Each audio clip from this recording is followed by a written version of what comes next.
πετρέλαιο είναι αυτό που βλέπετε. Και όσοι δεν πιστεύετε, πάρτε το περιοδικό της Ακτής Αίγνηθος, γιατί εδώ θα δείτε την αλήθεια. Παρακάτω όμως, θα σας πω το εξής. Ότι αυτή δεν είναι μια εξόρυξη πετρελαίου. Ήταν μια υποτυπώδης γεώτρηση σε βάθος 14 μέτρων. Έγινε με άδεια του Εθνάρχου Κωνσταντίνου Καραμαλού το 1978. Οπότε και υπάρχει αυτή η φωτογραφία.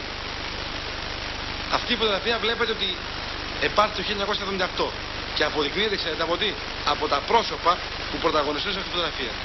Εδώ ακριβώς είναι ένας από τους κορυφαίους σήμερα δημοσιογράφους, ο Γιώργος ο Τράγκας. Ο αγωνιστής Γιώργος Τράγκας. Αυτός που μιλάει για διαφάνεια, που αγωνίζεται εναντίον των διαπλεκομένων, που φωνασκεί και λαγιάζει. Το βλέπετε στο μέσο. Είναι ο Γιώργος ο Τράγκας του 1978.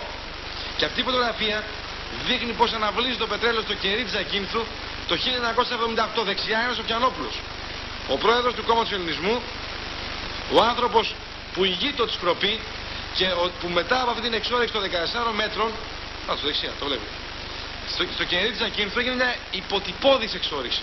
Για ένα μήνα παρακαλώ, όλα τα αυτοκίνητα της εταιρείας Σκροπή, μια εταιρεία ελληνική, ελληνικότατη, φαρμακευτική, χημική, που έβγαζε όχι μόνο τέτοια, έβγαζε και όπλα, σε λίγο θα το πούμε και αυτό, και την οποία την έκλεισαν οι φωστήρες, οι εθνάρχες και οι λοιποί αργότερα, γιατί δεν πρέπει να παράγουμε τίποτα εμείς οι Έλληνες. Ούτε όπλα, ούτε αυτοκίνητα, ούτε δορυφόρους, τίποτα. Να μην παράγουμε τίποτα. Αυτή είναι η αλήθεια στις Έλληνες. Και αν τη λέω, μέχρι να σταματήσει και από εδώ η εκπομπή. Φιλοξενείτε. Λοιπόν, επί ένα μήνα τα αυτοκίνητα της Σκροπή κινούνταν με αυτό το πετρέλαιο, αυτή την εξόρυξη. Ώσπου διεκόπη η διακίνηση του στον αυτοκίνητο. Γιατί ο Μιλτιάδης Εύερτ με διαταγή του έκλεισε τα απογικά εφνή, κόστος 17,5 δραχμές το ένα. 17.500 δραχμές το ένα. 40 περίπου όπλα θα είχαμε ελληνικά εδώ, αλλά εμείς παίρναμε ένα ξένο. Αγαπητοί μου συνέλληνες, αυτές είναι οι αλήθειες που τις κρύβουν και ο Τράγκας και ο Τριανταφυλόπουλος και ο Πρετεντέρης και όλοι αυτοί που σήμερα βαφκαλίζονται ότι υπηρετούν τη δημοσιογραφία και πολλοί άλλοι δημοσιογράφοι και εδώ στη Βόρεια Ελλάδα, που εγώ προσωπικά δεν θα ήθελα να είμαι δημοσιογράφος τέτοιος. Δεν τιμούν τη δημοσιογραφία αυτοί οι άνθρωποι. Εξυπηρετούν άλλου συμφέροντα. Γιατί να το πω και ευθέως, ο Τράγκας εξυπηρετεί τη Νέα Δημοκρατία σήμερα. Και φαίνεται. Ο Πρετεντέρης στο Πασόκ, στους εξυγχρονιστές. Και φαίνεται. Δεν κρύβεται πλέον. Αυτή είναι η εθνική προδοσία. Κατ' εμέ, διότι όταν μπορείς να παράγεις όπλο 415 δραχμές ελληνικό και να κάνεις πολεμική βιομηχανία και εσύ αγοράζεις βελγικό στα 17.500 το ένα, τότε ρωτώ εσάς, τι μπορεί να είναι? Όπως επίσης, όταν μπροστά στα μάτια σου, Βελόπουλε, πριν 20 χρόνια, 25 χρόνια, σε 14 μέτρα βάθος, βρήκε πετρέλαιο κάποιος, 14 μέτρα βάθος παρακαλώ, και όχι 1000 μέτρα και 5.000 μέτρα, 14 μέτρα βάθος, βρήκε κάποιος πετρέλαιο και μέσα σε ένα μήνα τον έκλεισαν και τον πήγαν στη φυλακή για παράνομη εξόρυξη πετρελαίου, γιατί γι' αυτό κατηγορήθηκε ο Σοφιανόπουλος, παράνομη εξόρυξη πετρελαίου στην Έλληνες. Και ήρθε ο Εύερτ και έκλεισε το μαγαζί. Και εσείς ακόμα εκεί, πιστοί στα μεγάλα παραμύθια.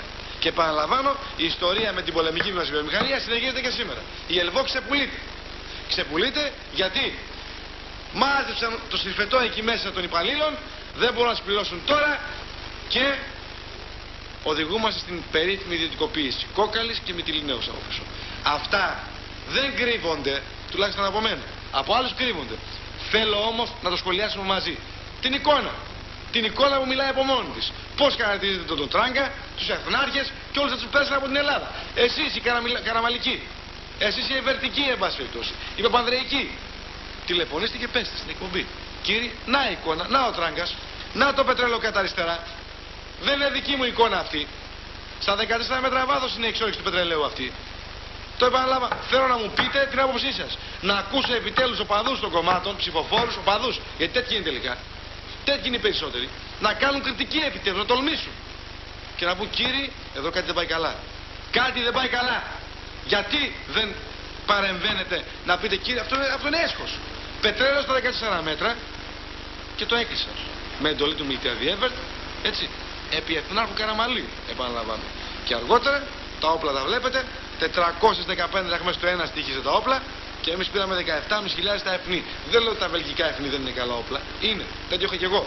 Αλλά το ίδιο ακριβώς, με σπαστό κοντάκιο, ελληνικής κατασκευής και 40 φορές φθηνότερο ήταν το όπλο αυτό που κατασκεύασαν και Αθανασιάδη Πεδοσάκης, που συμπτωματικά τους δολοφόνησε 17 Νοέμβρη. 17 Νοέμβρη. Το καταλάβατε? Το καταλάβατε, μωρέ? Επιτέλους ας ξυπνήσουμε. Ας ξυπνήσουμε, να το δείτε. Αυτά είναι τα όπλα που μοιάζουν με τα εθνία σε έναν βαθμό. Μοιάζουν. Και είναι ελληνικής κατασκευής. 415 δραχμές το ένα στοίχησε εκείνη την εποχή και εμείς πήγαμε και πήραμε 17.500 δραχμές F το ένα. Το καταλάβατε? Πατριώτες, συνέλληνες, πετρέλαιο υπάρχει. Στα 14 μέτρα στο κερί της Ακίνθου, ο Τράγκας το είδε και πολλοί άλλοι σαν τον Τράγκα το ήξεραν και το ξέρουν. Ο Μιλτιάδης έδωσε εντολή σε ένα μήνα να κλειστεί στη φυλακή ο Σοφιανόπουλος για παράνομη εξόρυξη πετρελαίου. Λέτε και κάνουμε νόμιμη εξόρυξη πετρελαίου. Λέτε και έχει γίνει ποτέ νόμιμη εξόρυξη πετρελαίου στην Ελλάδα? Μόνο ξεπουλημένη εξόρυξη πετρελαίου έχει γίνει.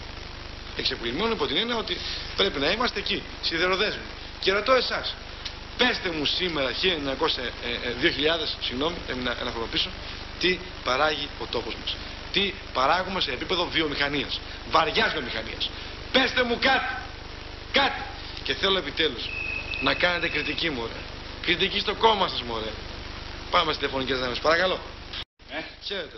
Γεια σου, Κυριακό. Χαίρετε. Λοιπόν, για το πετρέλαιο δεν ξέρω αν είναι όντως είναι όπως είναι έτσι, αλλά για το όπλο μπορώ να σου πω ότι τα έχω δει. Το 75 ήταν σε έκθεση στο Ζάπιο, ήταν 3 αυτόματο τυφέ και προπολιβόλο και υποπολιβόλο, μαζί με τα F τα οποία θα τα κατασκεύαζε Πυρκάλ και κατόπιν η Εβότα G3. Δηλαδή υπήρχαν αυτά τα όπλα όντως. Μα υπάρχουν. Και ακόμα υπάρχουν. Και έκτοτε η ηχροπή έκρηση χρεοκόπησε, όπως λες. Έτσι ακριβώς. Και ξέρετε ποια είναι το μεγαλύτερο έγκλημα. 415 δραχμούλες έκαμε το όπλο. Και 17.500 το F. Μετά πήγε 48. 40 φορές επάνω η τιμή. Να το και για το πετρέλαιο έτσι το βλέπετε. Η φωτογραφία το δείχνει. Είναι ο Τράγκας στη μέση. Δεν ξέρω αν τον είδατε. Τον είδα. Στη μέση είναι ο Γιώργος ο Τράγκας. Ο άνθρωπος που αγωνίζεται που αγωνίζεται απέναντι στη διαπλοκή, στα διαπλεκόμενα, σε όλα αυτά που συμβαίνουν και λαμβάνουν χώρα σήμερα. Τότε βέβαια το πετρέλαιο δεν ήταν διαπλεκόμενο. Δεν ξέρω γιατί. Λοιπόν, χαιρετώ. Να είστε καλά. Καλησπέρα, καλή χρονιά. Χαίρετε επίσης. Λοιπόν, εγώ ήθελα να πω ότι στην περιοχή αυτή το 1969 που έτυχα να κάνουμε εκεί για ένα διάστημα αρκετό, έτρωγα σε μια ταβερνούλα που ήταν στο Πόρτο Κερί. Ναι. Ο ταβερνιάρης μου λέει, αυτή την περίφραξη τη βλέπεις που έχει γίνει γύρω μου? Λέω, τι είναι? Μου λέει, ήρθαν οι Αμερικάνοι και το κλείσανε και ήταν ένας κρατήρας που ανάβλησε μόνο του το πετρέλαιο τότε. Αυτό που η εξόρυξη που δείχνεται είναι λίγο πιο πέρα. 14 μέτρα βάση έτσι μένει αυτό. Ναι. Τίποτα, δηλαδή κόστος 0. Μα μιλάμε ότι και δεν σας κρύβω ότι ανέβηκα σε βράχο και είδα το πετρέλαιο, ανάβλιζε μόνο του και έχουν ρίξει με ελικόπτερα μπετό. Τόνους από τσιμέντο. Τόνους. Ναι, ναι. Τόνους, δεν ξέρω αν το έχετε δει. Εγώ το είδα. Οι εθνάρχες, να οι μεγάλοι αγωνιστές εναντίον της διαπλοκής, το βλέπετε και ο Τράγκα. Ναι, ναι. Μπροστά εκεί τα έβλεπε, γελούσε βέβαια. Ναι, μα σας λέω, το είχα δει προσωπικά, όχι που ρίχνανε, που ήταν το τσιμέντο πεσμένο, τόνους τσιμέντο. Μάλιστα. Λοιπόν, ευχαριστώ πολύ. Να είστε καλά, ευχαριστώ πάρα πολύ. Εγώ θέλω να ακούσω αυτούς που ψηφίζουν, τους εθνάρχες, τους μεγάλους πολιτικούς άνδρες, τι έχουν να πούν για αυτά. Εδώ είναι όλη η ουσία, μωρέ. Η Ελλάδα είναι χώρα φωτός. Η Ελλάδα έχει τα πάντα. Μπορεί να παράγει τα πάντα. Δυστυχώς κάποιοι δεν την αφήνουν. Ποιοι είναι αυτοί, τα αφήνουν στην δική κρίση. Θα μου πούν τρελό, φαντασιόπληκτο, εθεροβάμωνα. Δεν είναι. Να η εικόνα. Παρακαλώ.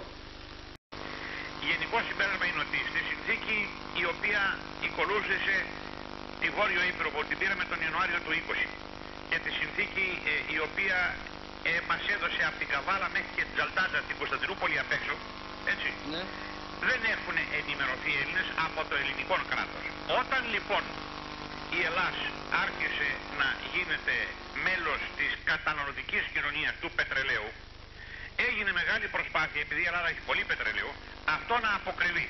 Ωραία, εδώ να μείνουμε. Η Ελλάδα έχει πολύ πετρέλαιο. Είστε άνθρωποι που γνωρίζουν πολλά πράγματα.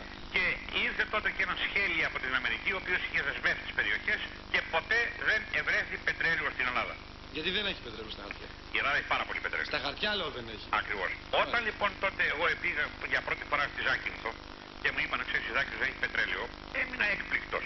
Ναι. Και πήγα εκεί πέρα, η διαβολήση, πήρα μόνος μου τα κλειδιά, άνοιξα μια πετρελαιοπηγή, η οποία ήταν σφραγισμένη, πήρα δείγματα και τότε πήγα, ήταν η επταετία τότε. Ναι. Και πήγα τότε στο Νομάρχη και του λέω: κύριε Νομάρχα, θέλω να μου δώσει άδεια να πάρω πετρέλαιο πολύ, να κάνω αναλύσεις και τα λοιπά, να δούμε τι πράγμα είναι αυτό.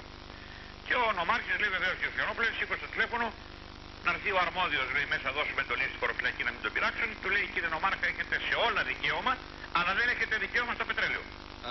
Αντίστοιχα, ο Νομάρχης λέει: πρέπει να πατανθείτε στην προϊσταμένη μας εκεί στην Πάτρα. Ναι. Πήρε τηλέφωνο ο Νομάρχης στην Πάτρα και εκνευρισμένος και ωρεόβρος λέει: μα τι στο διάλογο Νομάρχης είμαι εγώ που δεν μπορώ να δώσω έναν Έλληνα πολίτη άλλο να πάρει να δει να κάνει αναλύσεις. Ναι. Πρέπει να πάτε, λέει, στην Αθήνα. Ναι. Πήρε την Αθήνα, λέει: δεν γίνεται τίποτα. Μάλιστα. Και εκνευρισμένο λέει: και ο Φιόνοπουλε, με συγχωρείτε πάρα πολύ, δεν τα ήξερα αυτά. Δεν μπορεί να γίνει τίποτα. Πήγα λοιπόν τότε στην Αθήνα και εν πάση περιπτώσει με παρέπεμψαν να αποτανθώ σε μια αμερικανική εταιρεία, μια Anchor Oil, στην οποία πρόεδρος ήταν σε ηλικίες καταγωγής, μάλιστα ένας ψηλός λιγνός, ονόματι Στεργίου. Ναι. Στέρτς τον λέγανε, πρόεδρος της Anchor Oil, όπου το γεωτρύπανο και όλα τα μηχανήματα της Anchor Oil για να κάνει μεγάλες γεωτρήσεις άνω των 2.000 μέτρων βάθος ήταν ήδη στη Ζακίνθο. Εν τω μεταξύ ήρθε η μεταπολίτευση, γίνανε οι διαπραγματεύσεις από εδώ από εκεί και φτάσαμε στο συμπέρασμα να είναι η χροπή 33,33%, 34% και 66-67% η Anchor Oil θα κάνει μια γεώτρηση 2.500 μέτρα. Θα ερχόταν την Παρασκευή ο Στέρτς στην Αθήνα να υπογράψουμε, αλλά την Τρίτη έγινε το πραξικόπημα στην Κύπρο και το στέμα σταμάτησε. Λέτε κύριε Σοφιανόπουλο ότι μπορεί να υπάρχει, γιατί στο βιβλίο μου εγώ αναφέρω ότι τα πετρέλαια ήταν ίσως η κορονίδα των αλλαγών στην εξουσία στην Ελλάδα. Προσέξτε, το πετρέλαιο για την Ελλάδα δεν είναι πολύ μεγάλη υπόθεση, είναι 15 εκατομμύρια τόνοι, επί 7 βαρέλια ο τόνος είναι 100 εκατομμύρια βαρέλια και με $20 το βαρέλι είναι 2 δις δολάρια, δηλαδή 600 τόσα δις είναι το πετρέλαιο σε συνάλλαγμα για να το αγοράσουμε. Ναι. Όταν το τρόφιμο με 2.000 την ημέρα για φαγητό κάθε που είναι ελάχιστο είναι 10 εκατομμύρια Έλληνες, με 2.000 είναι 20 δις και με 365 μέρες είναι 7,33. Δηλαδή 8% κατελάχιστον του τροφίμου είναι το πετρέλαιο, δεν λαμβάνεται υπόψη. Ναι. Αν έχεις όμως πολύ πετρέλαιο και κάνεις εξαγωγές, τότε αυτό σου δίνει τη δυνατότητα να έχεις οικονομική άνθηση. Αυτό λέμε. Αυτό λοιπόν είναι το μεγάλο θέμα στην Ελλάδα. Εμένα κύριε Σοφιανόπουλο μου προξενεί εντύπωση και μου προκαλεί εντύπωση τώρα εσείς όταν λέτε τον κύριο Τράγκα στον δρόμο, τον κύριο Κουρί, ας πούμε, τον κύριο Καρατζαφέρη. Δεν με έχουν καλέσει ποτέ σε καμία εκπομπή του, του απαγορεύουν τα αφεντικά του. Θα φτάσω εκεί. Ναι, εκεί θέλω να μείνουμε γιατί ο ελληνικός λαός ενημερώνεται από κάποιους ανθρώπους και θεωρεί ότι είναι έγκριτοι και έγκριτοι και παραμύθια σχεδόν δεν υπάρχει, προσέξτε. Ουδέμια ενημέρωση υπάρχει από τα μέσα μαζικής ενημερώσεως, εξαιρέσεων όπως τώρα κάνετε εσείς, προς τον ελληνικό λαό. Διότι δεν τους λένε πώς έχει το θέμα νομικός, λέει ο καθένας τη γνώμη του. Μάλιστα. Μας ενδιαφέρει η γνώμη του καθενός. Μας ενδιαφέρει το θέμα πώς έχει. Εγώ δεν σας λέω τη γνώμη μου τώρα. Για το κερί. Συγκεκριμένα στη Ζάκυνθο. Βλέπω μια φωτογραφία κύριε Σοφιανόπουλο. Ακούστε με. Πετρελαιάκι στα 14 μέτρα. Ακούστε με. Θα πάω λίγο πιο πριν. Το 1926 ο Πάγκαλος έστειλε το αντιτροπηλικό Πέργαμος στη Ζάκυνθο. Ναι. Ο αρχιμηχανικός Παυλίδης, τότε του πολεμικού ναυτικού, διότι δεν είχαμε βασιλεία τότε, λέει το εξής. Πληρώσαντες τας δεξαμενάς του αντιτορπιλικού Πέργαμος διαργού πετρελαίου Ζακίνθου επλέψαμε από Ζάκυνθο εις Πειραιά ήτι εκτελέσαμε πλώο 6,5 ώρων. Κατά τη διάρκεια του πλώος χρησιμοποίησαμε αυτούσιον πετρέλαιον Ζακίνθου ως και μείγμα αυτού. Κατά τη διάρκεια της κάψεως ουδέν απανθράκομα παρατηρήθη δε φλόγοι ήσαν κανονικέ. Δηλαδή χωρίς διήλυση. Προσέξτε με, ένας ακμπάβου, συγχαρητήρια αγαπητέ. Ένας όμως που ξέρει 5 πράγματα θα πει τι παραμύθια μας δεν ζωγραφεί. Χωρίς διήλυση. Χωρίς δηληστήριο γίνεται. Ακούστε λοιπόν, υπάρχουν δύο μεγάλες κατηγορίες πετρελαίων στη φύση. Το ναυθενικό και το παραφινικό.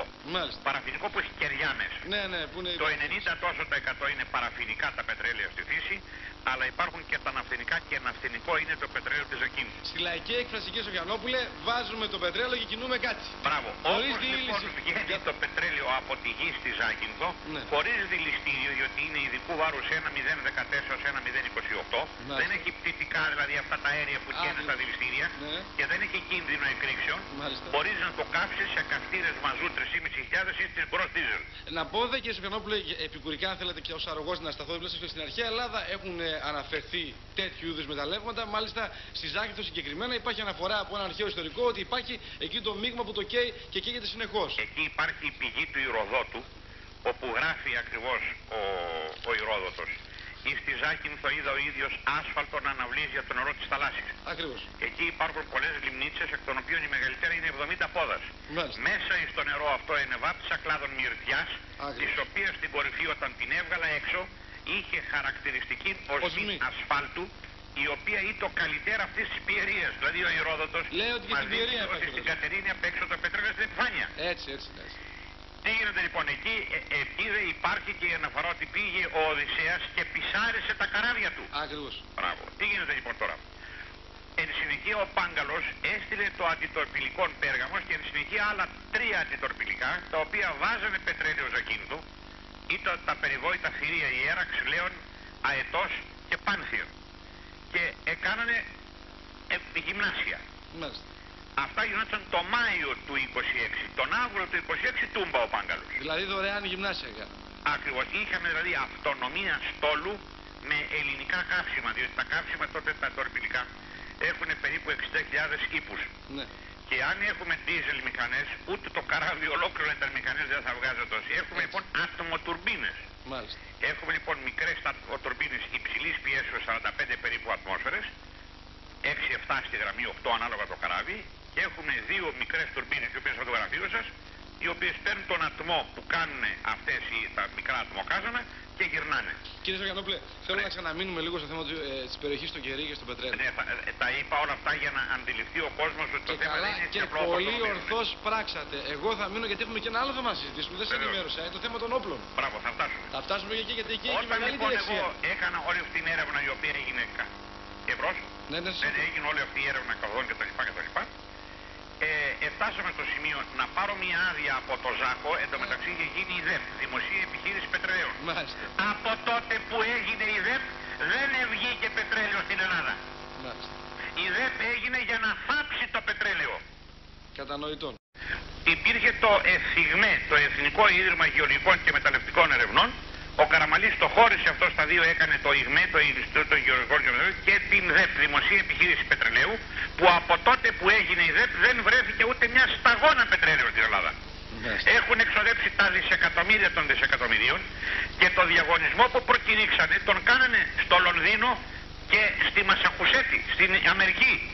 Ούτε τα ξενοδοχεία της Ελλάδος δεν φροντίζαν να γεμίσουν από τους ξένους που προσφέρανε. Και βεβαίως δεν μπορούσε να προσφέρει κανένας Έλληνας. Κύριε Σογιανόπουλε, ερώτηση. Ναι. Αυτοί οι 3 δημοσιογράφοι, ο ένας μεγαλοεκδότης, ο άλλος μεγαλοκαναλάρχης και ο άλλος μεγαλοεκδότης και αυτός, και ο Φράγκας. Όταν, επαναλαμβάνω, σας βλέπουν, γιατί είναι σημαντικό αυτό που αναφέρω, γιατί ο ελληνικός λαός μορφώνει και διαμορφώνει άποψη. Μάλιστα. Δηλαδή, βλέπει τον κύριο Τράγκα και τον Βελόπουλο, ο οποίος έντιμος είναι, λέει ωραία πράγματα, κάνει κριτική στην κυβέρνηση, κάνει κριτική για τα διαπλεκόμενα, και ο Τράγκα βασικά, να το πω και αυτό, ασχολείται με τη διαπλοκή συνεχώς. Δηλαδή, είναι από αυτούς που ειρωνεύονται, που κάνει πόλεμο. Εδώ τον βλέπω να βλέπει πετρέλαιο και να μην μιλάει. Ακριβώς. Και μάλιστα και αρκουδάκια του βάλανε σε αυτό. Διότι το έχουν απαγορεύσει, αγαπητέ. Του βάλανε και αρκουδάκια στο αυτοκίνητο. Εγώ τον είδα τελευταίο στον Τράγκα, τον ξέρω βέβαια καλά και τα λοιπά. Του λέω τι γίνεται, ρε φίλε, δεν έχει καλέσει μια φορά σε μια σου εκπομπή. Μα λέει, ξέρεις, ναι, θα σε πάρω και τα λοιπά, παραμύθια του καλή. Και ο Κουρίς το ίδιο, α πούμε, και ο Καρατζαφέρης. Προσέξτε, κοιτάξτε. Άστε με να σας ολοκληρώσω το θέμα του πετρελαίου, να καταλάβετε πόσο συμπεγνία υφίσταται ο ελληνικός λαός. Σε πόσα μέτρα βάθος, κύριε Σοφιανόπουλε, βρήκε? Η καλύτερη μου γεώτρηση έκανα 7 γεωτρήσεις και σε όλες βρήκα πετρέλαιο. Σε όλες. Διότι υπάρχει ένα σεισμικό ρήγμα. Το πετρέλαιο στο βάθος, αλλά μέσω του σεισμικού ρήγματος, το οποίο έχει βορειοδυτική κατεύθυνση, φτάνει μέχρι την επιφάνεια. 17 μέτρα η καλύτερη μου γεώτρηση, η οποία έβγαζε τουλάχιστον 40 βαρέλια πετρέλαιο την ημέρα. Στα 17 μέτρα. Στα 17 μέτρα. Ξέρετε γιατί συνομιλώντας με έναν ειδικό, τον κύριο Παγεωργίου, μου είπε ότι σε χερσαία εδάφη είναι πολύ δάπανη η άντληση πετρελαίου, είναι πολύ μεγαλύτερη η αξία της δαπάνης από ό,τι στη θάλασσα. Αλλά εδώ μου λέτε 17 μέτρα που σημαίνει ότι δεν είναι τόσο μεγάλη δαπάνη. Αστεία η υπόθεση. Αστεία νούμερα. Αστεία υπόθεση. Να φανταστείτε ότι. Και δεν χρειάζεται και δηληστήριο, τουλάχιστον στο βαθμό που από ό,τι μου λέτε. Στο θέμα της Ζακύνθου κανένα δηληστήριο. Κανένα δηληστήριο. Εγώ κινούσα τη χροπή επί 3 μήνες με πετρέλαιο Ζακύνθου. Ναι, στο περιοδικό γράφει ότι επί 1 μήνα κινούνταν όλα τα αυτοκίνητα της χροπή μέχρι βέβαια που σας στη φυλακή. Προσέξτε με. Άλλο η χροπή έκανε τον ατμό της. Ναι. Και εν συνεχεία έκανα μια μικρή εγκατάσταση, την οποία εγώ ξέρω μόνο πώς γίνεται, και έβγαλα ντίζελ άνευ δηληστηρίου. Και κινούσα τα φορτηγά της χροπή με ντίζελ που βγάζαμε μέσα στη χροπή. Τζάμπα. Γι' αυτό τη διαλύσαν τη χροπή, αγαπητέ. Και για τα όπλα, βέβαια. Θα πάμε και στα όπλα τώρα, κύριε. Να σας ολοκληρώσω λοιπόν τι έγινε.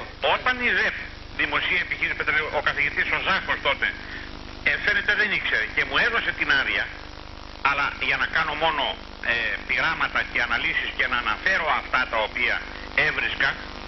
Τότε καταλάβανα το λάθος, γιατί αυτοί δεν πιστεύουν ότι εγώ θα βγάλω πετρέλαιο. Ναι. Έβγαζα 70 βαρέλια ημερησίως. Το οποίο το φόρτωνα σε ένα βιτίο, το έφερνε στην Αθήνα και κάναμε δοκιμές καύσης και τα πάντα. Όταν κατάλαβαν την κάφα τους, σου λέει όλη η Ελλάδα παιδεύεται δίθεν να βγάλει πετρέλαιο και δεν τα καταφέρνει. Τι θα κάνουμε τότε λοιπόν? Αν θυμόσαστε τη Ιολάντα Τερέντσιο έκανε μια μεγάλη εκπομπή για το πετρέλαιο της Ελλάδος. Ναι. Και εκεί που ήμουν μια μέρα γεμάτος πετρέλαιο κτλ. Ήρθαν 2 αυτοκίνητα με 5 ανθρολείο, διώχτους εκεί τους ανθρώπους και ερχόταν χιλιάδες άνθρωποι. Το είχαν μάθει και ερχόταν κάθε μέρα. Δεν μάθανε να κάνουν δουλειά. Μου λέει όχι, δεν είναι τηλεόραση. Ήταν τότε η ΕΝΕΔ. Και ήρθε η Ιολάντα Τερέντσιο, μου λέει κύριε Σοφιανόπουλε, μαθαίνουμε έτσι καλλιώς και αλλιώτικα. Επιτέλους, φανήκανε. Και τους έδειχνε, θυμάμαι ένα δημοσιογράφο λοιπόν που λέει εσύ αυτό το μαύρο που τρέχει εκεί πρέπει να το πετρέλαιο. Είχαν γυρίσει όλη την Ελλάδα, είχαν δει γεωφυσικά, Αμερικανούς, Ρουμάνους, πράγματα, γεωτρύπαν αυτά, αλλά πετρέλαιο δεν είναι μόνο σε εμάς τη Ζάκυνθο. Μάλιστα. Και γυρίσαν την ταινία και λέω πότε θα την παίξετε, μου λέει τότε και τα λοιπά. Και πράγματι παίχτηκε η ταινία. Έχετε αρχείο? Και δεν έχω δυστυχώς, ζήτησα να πάρω αντίγραφο αλλά δεν μου δώσανε. Μάλιστα. Χάλασε τον κόσμο Εύερ τότε και έδιωξε και πολλούς ανθρώπους. Ποιος ο Μιλτιάδης Εύερ? Ο Μιλτιάδης, ναι. Ο τέος αρχηγός της Νέας Δημοκρατίας. Τρέχα γύρω, ποιο τον παπά θα παίξουμε. Τρέχα γύρω. Όλοι οι οποίοι είναι σήμερα μέσα στη Βουλή εκτελούν σχέδια ξένων. Ουδής είναι με την Ελλάδα. Μάλιστα. Ουδής. Μια ερώτηση που μου βγαίνει αυθόρμητα για ναι. Αν δηλαδή μας άφηναν να αντλήσουμε το πετρέλαιο στη Ζάκυνθο, στο Αιγαίο, σε άλλες περιοχές όπως την Πιερία, πιστεύετε ότι θα ήμασταν φτωχοί όπως θέλουν να μας λένε και σήμερα? Καταρχήν, εγώ σας λέω, ας πούμε θεωρητικά ότι η Ελλάδα δεν έχει καθόλου πετρέλαιο. Ναι. Ενώ έχει πάρα πολύ. Ναι. Όλα τα άλλα, ξέρετε ότι 1 κυβικό χιλιόμετρο μαρμάρου πεντέλης, αγαπητέ, ναι, ισοδυναμεί να κάθονται όλοι οι Έλληνες επί 25 χρόνια και να ζουν όπως ζουν σήμερα. Μάλιστα. Γι' αυτό και απαγορεύεται η εξόρυξή του. Καλά, να μην μιλήσουμε για το γάλα που δίνουμε σε γαλακτοκομικά προϊόντα 500 δις ετησίως, αν θα μπορούσαμε στο Βέλγιο. Δώσαμε, κύριε Βελόπουλε, δώσαμε πέρυσι, ακούστε, είναι πολύ χοντρά τα πράγματα. Κάντε μια εξαίρεση και βγάλτε με στον αέρα για κάμια ώρα να πούμε στον κόσμο. Εγώ, κύριε Σοφιανόπουλε, θα περάσω και στο επόμενο θέμα των όπλων. Ναι, διότι ώρα θα ολοκληρώσουμε το θέμα του πετρελαίου, διότι δεν ολοκληρώσουμε ακόμα.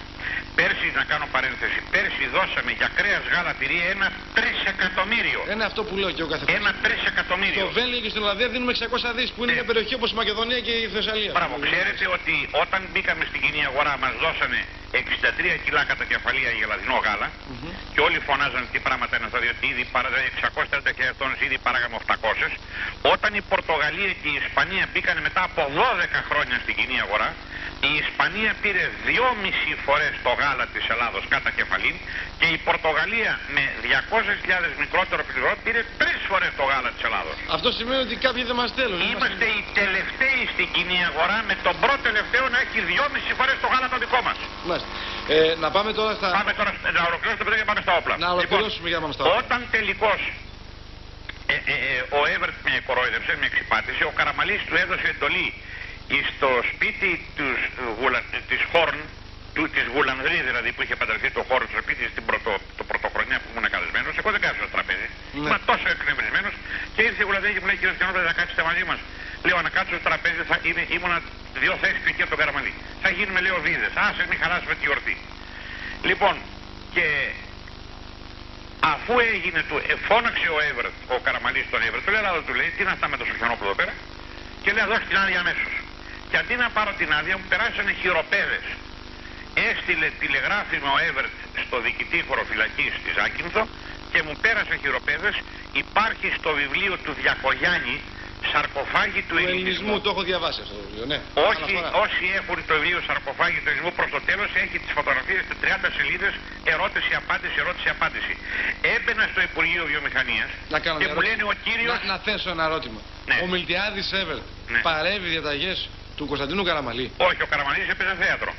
Να ξέρουμε και τι λέμε, δεν μπορεί ο Μιλτιάδης Εύερτ. Μα περί αυτού πρόκειται. Δεν ξέρω, ναι. Ο Άιμισος έπαιζε θέατρο, αλλά δεν πιστεύω ότι παρήκουσε τις διαταγές του. Όχι για όνομα, αφού το φύλαγε το χέρι τώρα, αστείευεστε. Ναι, αυτό ακριβώς. Οι εντολές είναι ξεκάθαρες. Μάλιστα. Και ρωτώ το εξής πάρα πολύ απλό. Γιατί δεν έγινε ποτέ ένας νόμος και γιατί δεν υπόθηκε κάτι εις όφελος του ελληνικού λαού και της Ελλάδος? Εγώ λέω κάτι άλλο, κύριε Σοφιανόπουλε. Ναι. Ας μου πούνε αυτοί οι ψηφοφόροι των όλων των κομμάτων. ας μου πούν τι παράγει η Ελλάς. Ένα βιομηχανικό προϊόν. Προσέξτε, δια των τόκων οι οποίοι η Ελλάδα. Πάμε σε άλλα θέματα. Κύριε Σοφιανόπουλε, επιτρέψτε μου, πάμε σε άλλα θέματα πάνω και τα λοιπά. Θα πάμε στην κουβέντα μας. Θέλω να μείνουμε στα όπλα. Ναι. Βλέπω στη φωτογραφία μου ένα αυτόματο πολυβολανό όπλο, το οποίο το παρήγαγε. Ναι. Βλέπω στη φωτογραφία μου ένα αυτόματο πολυβολανό όπλο, το οποίο το παρήγαγε η Χροπή με 460 δραχμές, αν δεν κάνω λάθος. Ακριβώς. Και εμείς πήγαμε και πήραμε πνί με 17 χιλιάρικα. Βεβαίως. Για πέστε μου, γιατί συνέβη αυτό, κύριε Σοφιανόπουλε. Εγώ ξέρω την απάντηση. Ο Μαλτσινιώτης, αν το ξέρετε, που λέει του Μαλτσινιώτη αυτό που πήρε ο Μποδοσάκης αργό στο εργοστάσιο, λέει ότι ένα κράτος αγοράζει όπλα, αλλά τα πυρομαχικά του πρέπει να τα παράγει το ίδιο. Διότι ένα όπλο το αγοράζει σήμερα και το κρατάς 10, 15, 20 χρόνια. Σωστά. Και πρέπει να κάνουμε τα πυρομαχικά μας. Δυστυχώς το Μαλτσινιώτη τον διέλυσε, είναι θαμμένο στο Μαγνητικό και λέει ούτε τα κόκαλά μου δεν θέλουν να γυρίσουν στην Ελλάδα. Είναι παλιά η ιστορία, οι προδοσίες που συμβαίνουν σε αυτόν τον τόπο. Λοιπόν, όταν τελικώς έγινε η μεταπολίτευση και φτάσαμε σε σημεία με το Κυπριακό, ήρθε ένας Κύπριος εδώ πέρα, ονόματι με τον Ψιμολοφίτης, και του λέω ρε καλά δεν τρέπεστε, του λέω ωραίο. Βαράγανε τα όπλα έξω, μέσα στα σπίτια όταν έμπαινε ο Τούρκος και έτρωγε μια μπαταριά, θα ξαναπατούσε μέσα. Ναι. Λέει εμείς ξεκινήσαμε να κάνουμε όπλα, του λέω ξέρεις πως ξεκινάνε, ναι μου λέει. Και πάση τόση βάλαμε μπρος σαν Χροπή, τότε ξοδέψαμε πάρα πολλά λεπτά και φτιάξαμε τα πρώτα όπλα της ελληνικής ιστορίας. Ναι. Η ιστορία είναι πολύ μεγάλη για να σας την εξηγήσω τώρα, αλλά το τι υπέστεινε σε αυτή την υπόθεση είναι απίστευτο. Κάποια στιγμή θα γράψω ένα βιβλίο, τι έγινε με τα όπλα της Χροπή και με τα πετρέλαια. Αυτό το θέλω το Γενικόν συμπέρασμα, αγαπητέ, είναι ότι το ελληνικό κράτος δεν επιτρέπει σε κανέναν Έλληνα να ανεβάζει την Ελλάδα. Όταν οικονομάει για τον εαυτό του, αυτό επιτρέπεται. Έτσι. Σας λέω φερπίν στο Παπάκι, από το οποίο ζουν χιλιάδες Έλληνες. Σήμερα, εάν έχετε μπαμπάκια, ας πούμε, έχετε 100 στρέμματα μπαμπάκια και μπει το μηχάνημα, σήμερα είναι μηχανική η συλλογή, και πάρετε τον μπαμπάκι 2 φορές, θα βάλετε τον καταστροφέα μέσα για να σας καταστρέψει την μπαμπακιά. Έτσι. Και θα πληρώσετε 1.000 το στρέμμα. Φυτεύουμε περίπου 5 εκατομμύρια στρέμματα, με 1.500 δισεκατομμύρια ξοδεύει η Ελλάδα για να καταστρέψει τις μπαμπακιές. Ναι. Αλλά εμείς έχουμε βρει μεθοδολογία, και είναι ξεκάθαρο αυτό, που το μπαμπάκι, γιατί έχει και πολλά καρύδια επάνω που δεν είναι ανοιγμένα ακόμα, είναι μια πρώτη τάξη τροφή για τα μη δικαστικά, έχει και το σπόρο, έχει και το λάδι, έχει και τις πρωτεΐνες. Αυτά βέβαια είναι τα άλλα θέματα τα οποία παραλαμβάνω, μπορούμε να συζητάμε όλες τις τελείωτες. Ναι, όχι, είναι διπλασίας αξίας από το άχυρο και μπορεί η Ελλάδα αντί να ξοδεύει 5 δις να καταστρέψει βαπαριές, να κερδίζει 70 δις τουλάχιστον. Αλλά δεν επιτρέπεται τίποτα από όλα αυτά. Μοργές, εγώ απλά δεσμεύομαι και στο Σοφιανόπουλε να λέμε πιο συχνά, να έχουμε καλύτερη επικοινωνία και επαφή συχνότερα για να μπορούμε να ενημερώνουμε καλύτερα τον ελληνικό λαό. Γιατί όχι, αγαπητέ. Να είστε καλά, κύριε Σοφιανόπουλε, καλό σας μεσημέρι από τη Θεσσαλονίκη. Έγινε, γεια σας, γεια σας. Ξέρετε, δεν ήθελα εγώ να τα πω αυτά όλα. Άφησα τον κύριο Σοφιανόπουλο να τα πει, ο οποίος ήταν ο πρωταγωνιστής στην ιστορία. Οι κύριοι που βλέπετε είναι έγκριτοι και έγκριτοι δημοσιογράφοι. Δεν είναι τυχαίοι. Είναι ο κύριος Τράγκας, ο κύριος Κουρής, είναι άτομα αξιολογότατα, αξιοπρεπή, τα οποία είδαμε τα μάτια του στο πετρέλαιο. Αντιλήφθηκαν ότι η Ελλάδα έχει πετρέλαιο, αλλά ουδέποτε είδα ίσως αυτόν να αναφέρεται στο πετρέλαιο. Τώρα αφήνω σε εσάς να το σχολιάσετε. Αφήνω σε όλους εσάς να σχολιάσετε αυτά που ακούστηκαν. Αφήνω όλους εσάς να σχολιάσετε την αλήθεια. Γιατί πολύ απλά κάποιοι μας κρύβουν την αλήθεια. Ακούστε το πετρέλαιο. Άφθονο πετρέλαιο. Ρέει το πετρέλαιο στη Ζάκυνθο. Είναι παγκόσμια πρωτοτυπία και πρωτιά να έχει πετρέλαιο στην επιφάνεια. Είναι παγκόσμια πρωτοτυπία να μην χρειάζεται δηληστήριο. Στη Ζάκυνθο το πετρέλαιο, όπως τουλάχιστον αναφέρεται, όχι μόνο τον κ. Σοφιανόπουλο, αλλά και από τον αρχιμηχανικό του αντιοπηλικού που χρησιμοποίησε το πετρέλαιο εκείνη την εποχή, ότι δεν χρειάζεται διήλυση. Πού είστε ωραίοι Έλληνες? Φαντάζομαι ότι μερικοί από εσάς δεν τα ξέρετε αυτά. Ο κύριος δεξιά που βλέπετε στη φωτογραφία είναι ο κύριος Τράγκας. Ακούστε ποτέ να κάνει εκπομπές για το πετρέλαιο στην Ελλάδα? Ο κύριο Κουρί τον ακούστε ποτέ να μιλάει για το πετρέλαιο στην Ελλάδα? Φαντάζομαι πως όχι. Αυτό είναι το πρόβλημά μας στην Έλληνες. Ότι δεν αντιδράμε, ότι δεν βλέπουμε τι γίνεται γύρω μας, ότι κοιμόμαστε όρθιοι. Και άτομα που αγωνίζονται για την Ελλάδα πληρώνουν πολύ ακριβά την προσωπική τους ησυχία, ηρεμία, την προσωπική τους γαλήνη, τον διασυρμό ουσιαστικά έχουν υποστεί απείρως. Ένας εξ αυτών είμαι και εγώ, τον μικρό ή μεγάλο διασυρμό που υπέστη ως άνθρωπος, ως προσωπικότητα από τους νους αλλαγμούς των εγκάτων των διεθνιστούλιδων, ακροδεξιοί, φασίστες κτλ. Να ο φασισμός τους. Πετρέλαιο έχουμε στην Ελλάδα και πετρέλαιο κάνουμε εισαγωγή. Δίληση δεν χρειάζεται το πετρέλαιο της Ελλάδος και όμως εμείς εκεί επιμένουμε να μην κάνουμε άντρες πετρελαίου. Ας μας πούν δεν μπορούν ρε παιδί μου. Να ξέρουμε τι συμβαίνει. Παρακαλώ.